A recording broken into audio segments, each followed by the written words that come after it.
ஆழ்வார் திருவடிகளே சரணம். எம்பெருமானார் திருவடிகளே சரணம். ஜீயர் திருவடிகளே சரணம்.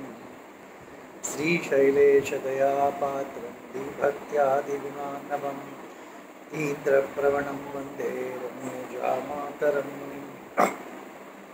ராமானுஜாயதி ராமானுஜாயதி ராமானுஜாயதி ராமானுஜா ராமானுஜாயதி ராமானுஜாயதி ராமானுஜாயதி ராமானுஜாயதி ராமானுஜாயதி ராமானுஜாயதி ராமானுஜா ராமானுஜாயதி ராமானுஜாயதி ராமானுஜாயதி ராமானுஜா.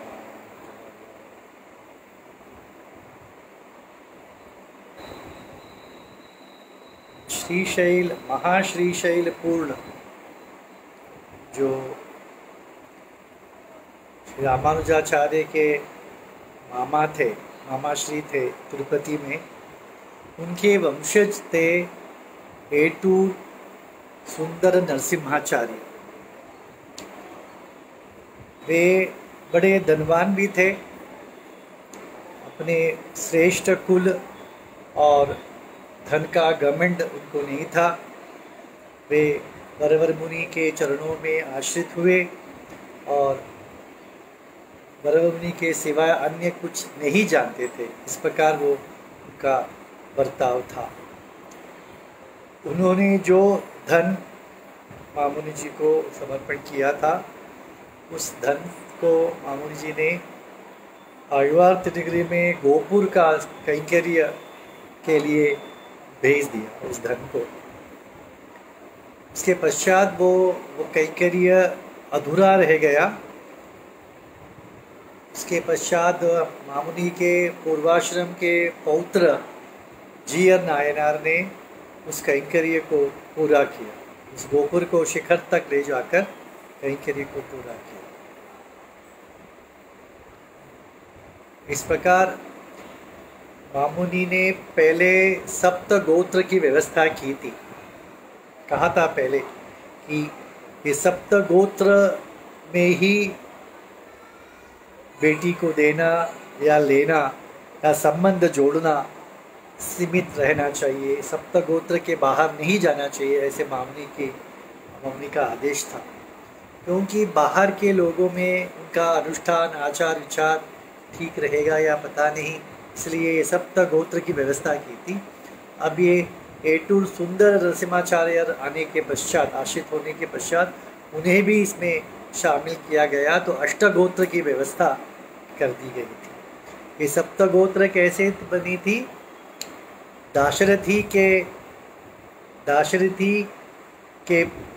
दाशरथी स्वामी को 6 पुत्री और 1 पुत्र थे।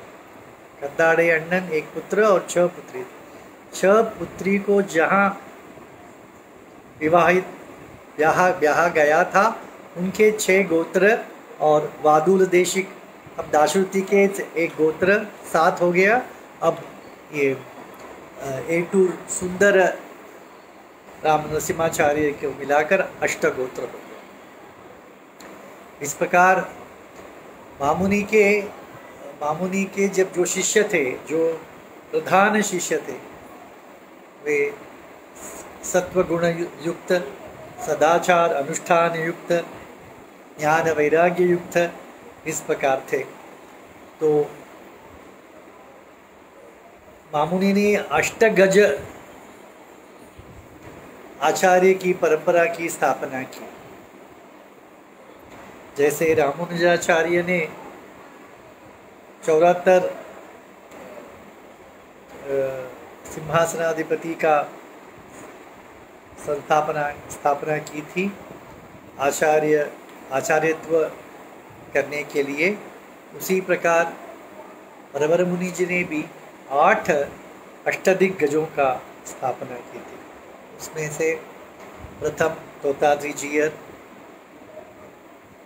उसमें 3 जीयर स्वामी थे। एक तोताद्री जीयर, एक तिरुमलाई एम्बेरुमानार जीयर, तिरुपति के जीयर जो मामुनि ने एक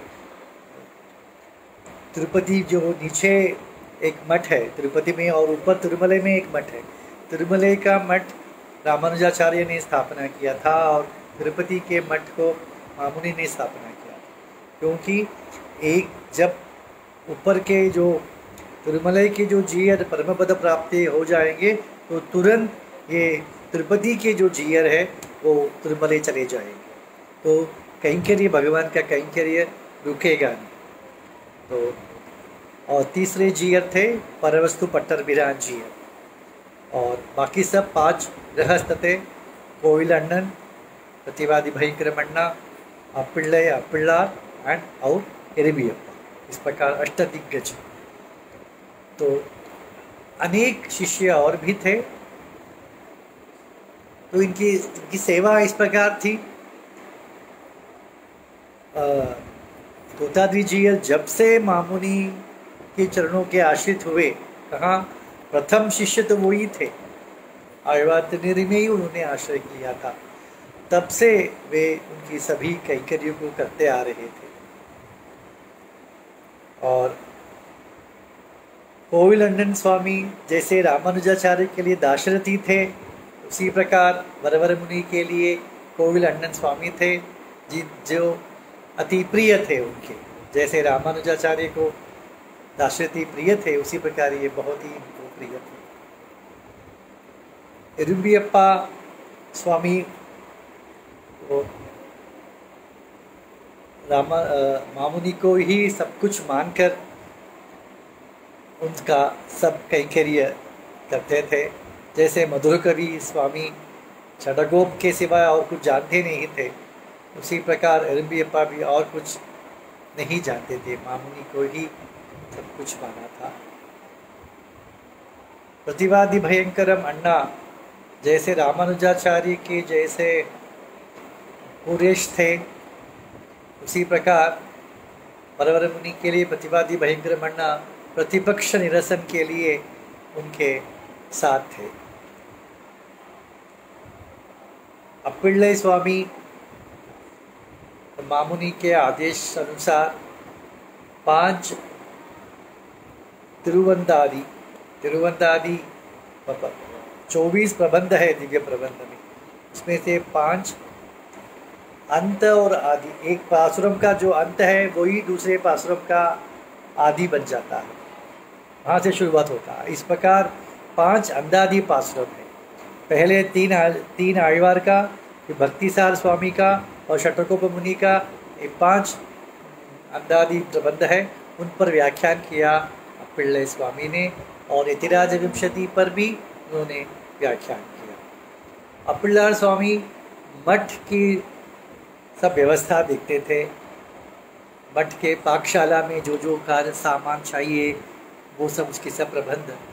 देखिए ये सब प्रत्येक शिष्य बड़े बड़े विद्वान थे, प्रकांड विद्वान थे, बट आचार्य के यहाँ कैसे कैंकर्य करते थे देखिए। तो इस प्रकार इन सब शिष्यों को लेकर वैष्णव संप्रदाय का निर्वाह करते थे वरवर मुनि। इन अपने शिष्यों को अर्थपंचक ज्ञान युक्त निष्ठ बनाकर, चरमोपाय निष्ठ बनाकर उनका उज्जीवन करते थे। अर्थपंचक क्या है? स्वस्वरूप, अपने स्वरूप, जीवात्मा का स्वरूप क्या है, परस्वरूप, भगवान का स्वरूप क्या है, उपाय स्वरूप, भगवान को प्राप्त करने का उपाय, साधना का स्वरूप क्या है, हमारे फल का स्वरूप क्या, उपेय फल का स्वरूप क्या, भगवान को प्राप्त करने के पश्चात फल क्या करना चाहिए। क्या भगवत प्राप्ति ही एक फल है, बट उसमें भी और सूक्ष्म रूप में गया है विरोधी स्वरूप। इन सब के विरोधी, अभी स्वस्वरूप, हमारे स्वरूप का विरोधी क्या है? हम तो भगवान के अत्यंत शेष और परतंत्र है। इसका विरोधी क्या हो सकता है कि अपने आप को स्वतंत्र मानना। और परस्वरूप, भगवान ही पुरुषोत्तम परतत्व है। इसका विरोधी क्या है? अन्य देवताओं को परतत्व मानना।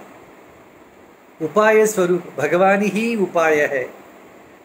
और इसके विरोध क्या है? कर्म ज्ञान भक्ति आदि को उपाय मानना। भगवान का मुखोल्लास के लिए किया हुआ कैंकरी ही पुरुषार्थ है, फल है। इसके विरोध में क्या है? ऐश्वर्य की प्राप्ति हो या कैवल्य की प्राप्ति हो या भगवत प्राप्ति, भगवत कैंकरी भी अपने खुशी के लिए, आनंद के लिए करना, ये सब इसका विरोधी है। तो ये सब विरोध को भी समझ लेना चाहिए, उसे दूर करना चाहिए। इस प्रकार आज वरवर मुनि जी के शिष्य ये अर्थपंचक ज्ञान में निष्ठ थे और चरमोपाय में कर्म ज्ञान भक्ति शरणागति भगवान स्वतः उपाय, ये सब ठीक है। इसके पश्चात आचार्य का अभिमान, आचार्य का अपनापन, आचार्य कहना चाहिए ये मेरा शिष्य है, मन से उस पर कृपा होनी चाहिए। ऐसे आचार्य की कृपा का पात्र बन गया तो वो मुक्त हो जाएगा। इस प्रकार आज चरमोपाय निष्ठ और अर्थपंचक के ज्ञान से लोगों का जीवन उद्धार करते थे और स्वयं अपने आचार्य श्री शैलेश जी के चरणों में अगाध प्रेम उनमें था और वो अपने भाग्य के बारे में, वरवर मुनि जी अपने भाग्य के बारे में कहते हैं। एक पासुरम में मैं उसे पढ़कर आपको सुनाता हूँ। कहते हैं कि श्रीरंगम में निवास मुझे प्राप्त हुआ, श्रीरंगम का वास प्राप्त हुआ और भगवान की कृपा के पात्र बन गया। श्री रंगनाथ जी के पात्र की कृपा पात्र बनकर श्रीरंगम में मेरा वास मिला और अपने छटकोप मुनि के सहस्त्र गीति यही मेरे लिए अन्न बन गया, भोजन बन गया। इसी से मैं हृष्ट पुष्ट होता हूँ। सहस्त्र गीति के व्याख्यान करने से ही मैं हृष्ट पुष्ट होता हूँ। और मधुर कवि जैसे आचार्य निष्ठ थे, छटकोप आचार्य निष्ठ थे, उसी प्रकार वही आचार्य निष्ठ श्री शैलेश जी के प्रति जो आचार्य निष्ठ है, निष्ठ हूँ मैं, तो ये भी मुझे प्राप्त हुआ। हमारे पूर्वाचार्यों को ग्रंथ के अध्ययन करने का अधिक भाग्य प्राप्त हुआ और उसी में मैंने कालक्षेप किया। मेरा समय उसी पूर्वाचार्यों ग्रंथों को पढ़ने में, दूसरों को सिखाने में, कहने में मैंने अपने जीवन को उसी में व्यतीत किया। ये भाग्य की बात है और अन्य किसी विषय में मेरा मन नहीं जाता था और दूसरों के प्रति मात्सर्य के भाव रहित हूँ मैं। तो यह भी मेरे लिए भगवान आचार्य कृपा से मुझे ये सब प्राप्त हुआ है। इस प्रकार वरवर मुनि जी, देखिए अपने आप के बारे में इतना धैर्य से कहना ये कोई आसान बात नहीं है और वो थे वैसे। इस प्रकार अपने कृपा कटाक्ष, निर्हेतु कृपा कटाक्ष से, अपने चरण संबंध से, अपने स्पर्श से सभी स्थावरों को भी मुक्ति देते थे। तो ज्ञानी पुरुष को जो उनके आश्रित है, उन्हें उनकी मुक्ति की शंका कौन करेगा। इस प्रकार वरवर मुनि जी अपने शिष्यों के साथ उनको उपदेश देकर श्रीरंगम में श्री रामानुज सिद्धांत का प्रचार प्रसार करते हुए रहते थे। अब शेष कल देखेंगे। श्रीमते रम्यजा मातृ मुनीन्द्राय महात्मने श्रीरंगवासिने भूयात् नित्यश्री नित्यमंगलम्।